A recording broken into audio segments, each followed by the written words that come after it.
It began on a small island at the edge of Europe, Madeira, Portugal, a place of rugged cliffs, narrow streets, and endless blue horizons. It was here, on February 5, 1985, that a boy was born into a family that had almost nothing. His name was Cristiano Ronaldo dos Santos Aveiro, but destiny had written something extraordinary for him, a journey that would take him from the silence of poverty to the thunder of stadiums, from hunger to history, from dust to billions. Ronaldo's childhood was anything but easy. His father, José Diniz Aveiro, worked as a gardener and a kit man at a local football club. His mother, Maria Dolores, cleaned houses and cooked in other people's kitchens just to feed her children. The family lived in a cramped house made of bare walls and worn-out dreams. There were days when food was scarce, when hope was thin. But even then, the little boy they called Cristiano seemed different. His eyes carried something rare afire, a refusal to surrender. He didn't have toys or luxuries. He had a football. That was his world. On the rough streets of Madeira, he played from sunrise to sunset barefoot, unstoppable, wild. His friends remember him as the boy who always cried when he lost, who never accepted defeat. They laughed at him, but he didn't care. Even at that age, Cristiano wasn't playing for fun, he was playing for survival. By the age of 8, he joined Andorinha, the local club where his father worked. He was smaller than most kids, but faster, hungrier. His talent was undeniable. Coaches said he had something you couldn't teach: obsession. At 10, he joined Nacional, one of the top teams on the island, and quickly became the star. He scored goals for breakfast and lived for football alone. But he wanted more.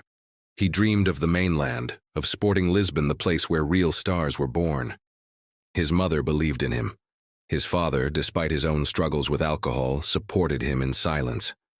And so, at just 12 years old, Cristiano left everything behind: his home, his family, his island, to chase a dream that seemed almost impossible. In Lisbon, the dream turned into a storm. He was alone, far from home, in a city where no one spoke his accent and no one cared about his feelings. He missed his family so much he cried every night. His classmates mocked him for his Madeiran slang, his skinny frame, his poverty. But instead of breaking him, it forged him. Every insult was gasoline on the fire inside. He trained harder than everyone else, faster, longer. If others stopped running, he kept going. If others slept, he trained. Then came a moment that could have destroyed everything.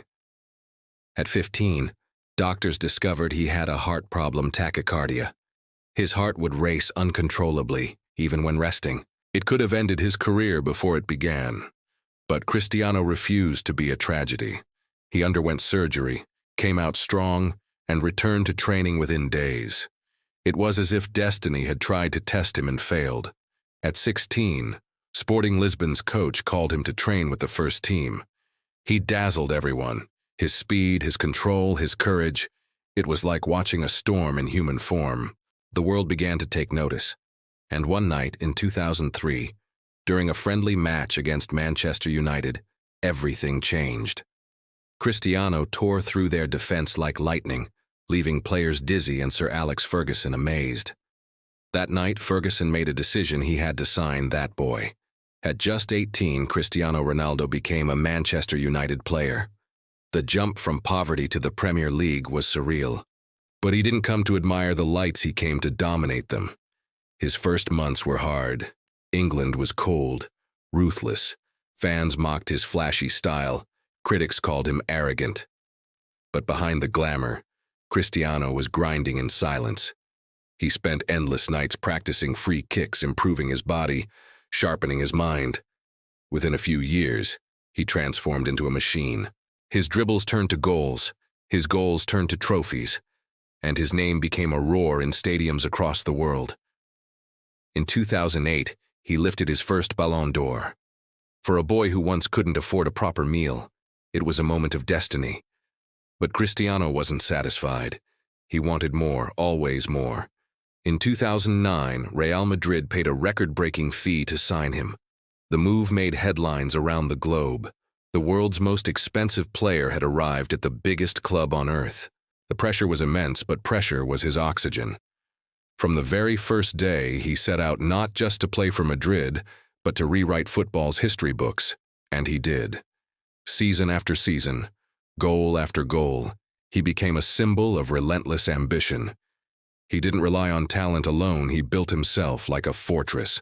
Diet, sleep, recovery, training, every detail was part of his empire. He treated his body like a temple and his career like a mission.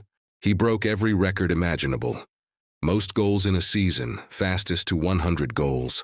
All-time top scorer for Real Madrid. Countless Champions League victories. He turned the number 7 shirt into a global brand CR7, and with it, he built an empire beyond football.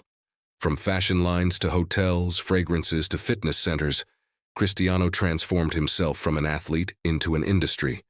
But his journey wasn't just about wealth or fame. It was about legacy. In 2016, leading Portugal in the European Championship, he suffered a devastating injury in the final. As he sat on the pitch crying, many thought it was over. But from the sidelines, he rose shouting, guiding, commanding his team with the passion of a warrior. When Portugal lifted that trophy, it wasn't just a victory. It was a redemption for every night he cried alone, for every door that closed on him, for every doubt he turned into fuel. By the time he reached his mid-30s, Cristiano Ronaldo was more than a footballer.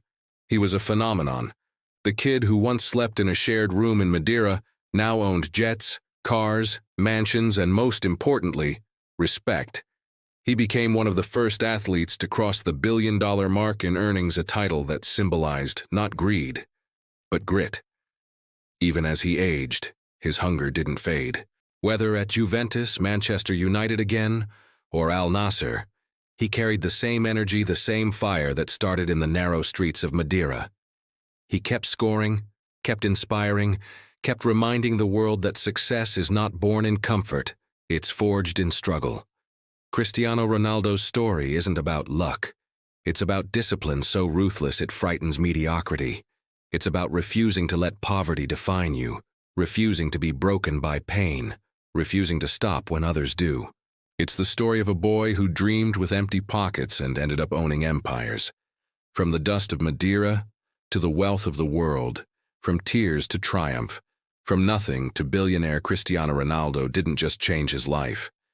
He changed the meaning of what's possible, because in the end, greatness isn't given to you.